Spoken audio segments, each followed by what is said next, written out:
had not always been a prisoner. Once I had been an envoy, humanity's representative to the Zyri, chosen for my ability to bridge cultures and survive where diplomacy often failed. 5 years earlier I had first met her, not as a queen, but as a princess on the edge of ascension. She had been different then, curious, questioning, and not yet hardened by the weight of empire.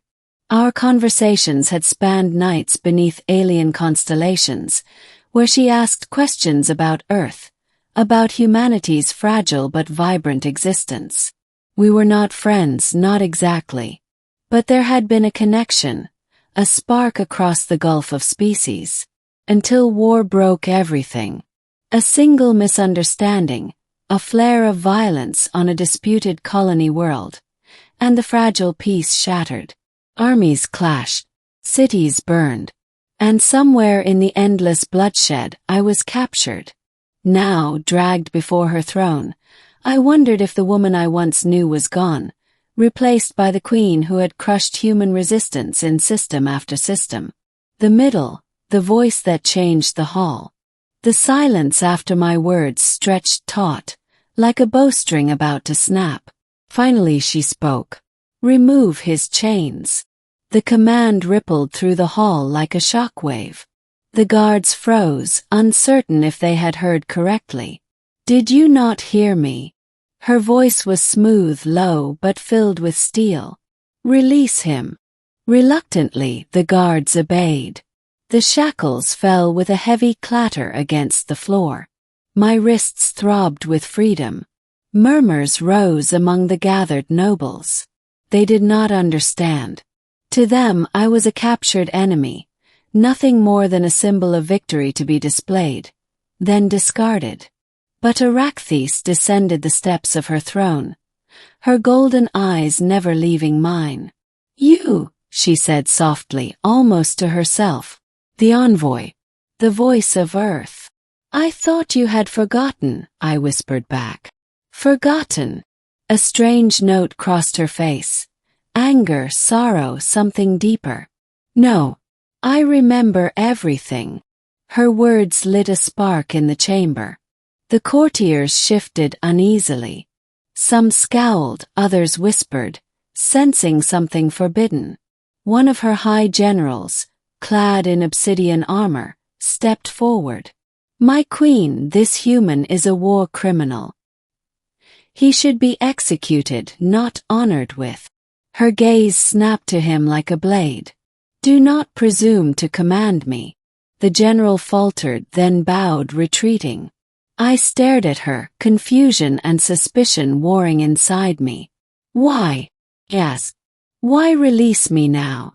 "Because your voice does not belong in chains," she answered. "The court divides." The days that followed were a storm. Word spread quickly through the empire. The human envoy had been spared, freed by the queen herself. Some claimed it was weakness, others said it was strategy. Whispers filled the corridors of the palace, speculating on my true role. I remained close to her court, though never without eyes watching me. Guards shadowed my every step, and nobles questioned me with veiled contempt. But Arachthis summoned me often, under the pretense of counsel. We spoke in private chambers, where the great banners and judging eyes could not intrude. She asked me of Earth again, of music, of rain, of stories passed down through generations. She remembered every detail I had shared years ago, as if clinging to fragments of another life. And I, in turn, asked of her burdens. "You are not the same," I said once carefully. Her expression was unreadable. "War changes even the stars. Do you think I wished for this? You didn't strike me as the type to hunger for conquest." Her laugh was bitter. "Hunger? Well, duty, yes. An empire does not bend to mercy, not if it wishes to survive." Yet I saw it, the weight pressing her shoulders, the hollowness behind the fire of her gaze. She was not unbreakable. She was trapped, just as I had been in shackles, bound by expectations, tradition, and the unyielding march of war. And slowly, dangerously, I began to believe that maybe, just maybe, my voice could change more than my own fate. The breaking point. The turning point came during the Festival of Ascension, a grand ceremony meant to reaffirm the Queen's absolute authority.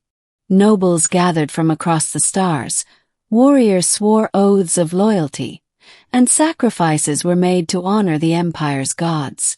I was forced to attend, a visible symbol of her mercy, or her folly, depending on whom you asked.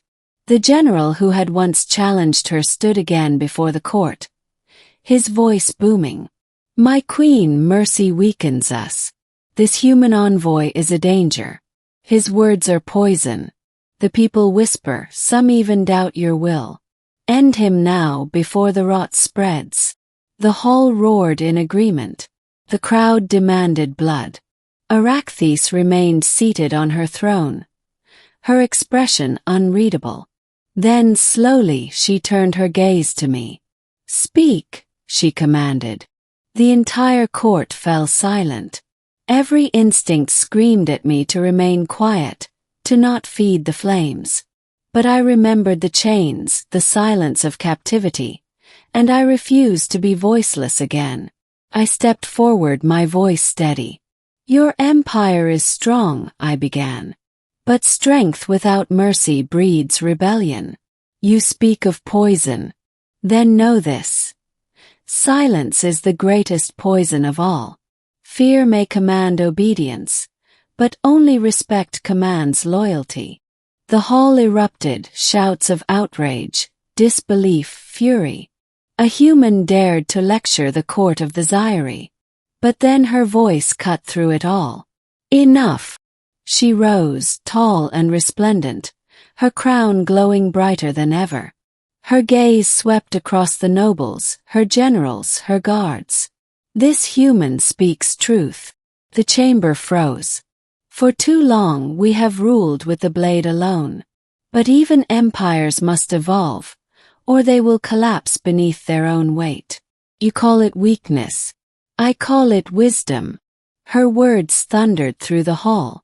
For the first time, I saw fear in the eyes of her generals. Not fear of me, fear of her resolve. The ending, a voice that shaped destiny. That night, riots nearly broke in the palace. Factions formed quickly, those loyal to the Queen's vision, and those who saw it as betrayal. Assassins stalked the shadows. The empire trembled on the edge of civil war. And through it all she stood tall. She summoned me one last time to her private chambers. The air was heavy, charged with unspoken truths. "You have changed everything," she said quietly. "No," I replied. "You have. You chose to stand." She studied me for a long moment. "Perhaps. But it was your voice that gave me reason." The weight of those words settled between us. I realized then that my role was no longer envoy, nor prisoner, but catalyst. The empire would not change overnight. Blood would still be spilled, battles still fought. But a seed had been planted, the idea that even an alien queen, feared across the stars, could rise above chains of tradition and forge a new path. When I left her chambers, the hall seemed different. No longer just a prison of crystal and banners, but a crucible where destiny had been reshaped. I had entered in shackles, but I left with something far greater. Queen's trust, and perhaps the beginning of peace.